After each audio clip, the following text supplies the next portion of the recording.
गुढीपाडव्याच्या दिवशी जर तुम्ही चुकूनही या गोष्टी केल्या तर संपूर्ण वर्षभर अडचणी, पैशाची तंगी आणि कामात अडथळे येऊ शकतात. हो, गुढीपाडवा हा फक्त सण नाही, तर नवीन वर्षाची सुरुवात आणि नशीब बदलण्याचा दिवस मानला जातो. म्हणूनच या दिवशी काही गोष्टी करणे खूप शुभ असते, तर काही गोष्टी चुकूनही करू नयेत. आणि विशेष म्हणजे काही राशींनी तर या दिवशी जरा जास्त काळजी घ्यावी लागते. म्हणून हा व्हिडिओ शेवटपर्यंत नक्की पहा, कारण शेवटी मी सांगणार आहे कोणत्या राशीला गुढीपाडव्यापासून भाग्याची साथ मिळणार आहे. गुढीपाडव्याला भांडण करू नका. गुढीपाडवा हा आनंदाचा आणि शुभ ऊर्जेचा दिवस आहे.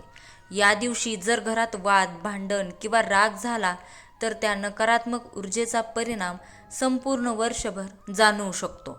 म्हणून या दिवशी शक्यतो शांतता, प्रेम आणि आनंदाचे वातावरण ठेवावे. घर अस्वच्छ ठेवू नका. गुढीपाडव्याच्या दिवशी घर स्वच्छ आणि प्रसन्न असणे खूप महत्त्वाचे आहे, कारण असे मानले जाते की या दिवशी माता लक्ष्मी घरात प्रवेश करते. घर घाण किंवा नकारात्मक वातावरण असेल तर लक्ष्मीचा आशीर्वाद टिकत नाही. सूर्योदयानंतर गुढी उभारायला उशीर करू नका. गुढीपाडव्याला गुढी उभारणे हे विजय आणि समृद्धीचे प्रतीक आहे.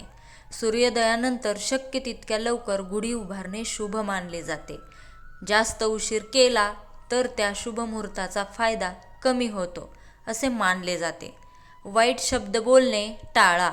या दिवशी कोणालाही दुखवणारे शब्द बोलू नका, कारण वर्षाची सुरुवात जशी होते तसाच वर्षभराचा परिणाम होतो असे ज्योतिषशास्त्र सांगते. कडू गोड प्रसाद खायला विसरू नका. गुढीपाडव्याला कडुनिंब आणि गूळ खाण्याची परंपरा आहे. याचा अर्थ असा की जीवनात सुख आणि दुःख दोन्ही असतात आणि आपण दोन्ही स्वीकारायला तयार असतो. या राशींची विशेष काळजी कोणती घ्यायची ते सांगते. मेष राशी.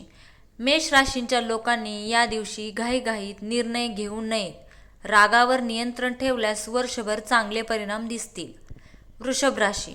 वृषभ राशींसाठी गुढीपाडवा शुभ संकेत देतो, पण पैशांबाबत निष्काळजीपणा करू नका आणि कोणालाही उधार देणे टाळा.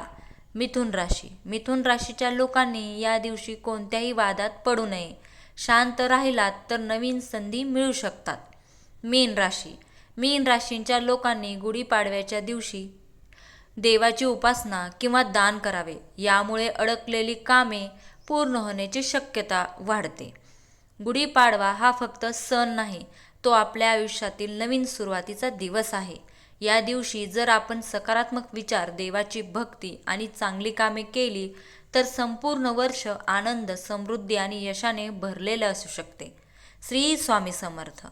धन्यवाद.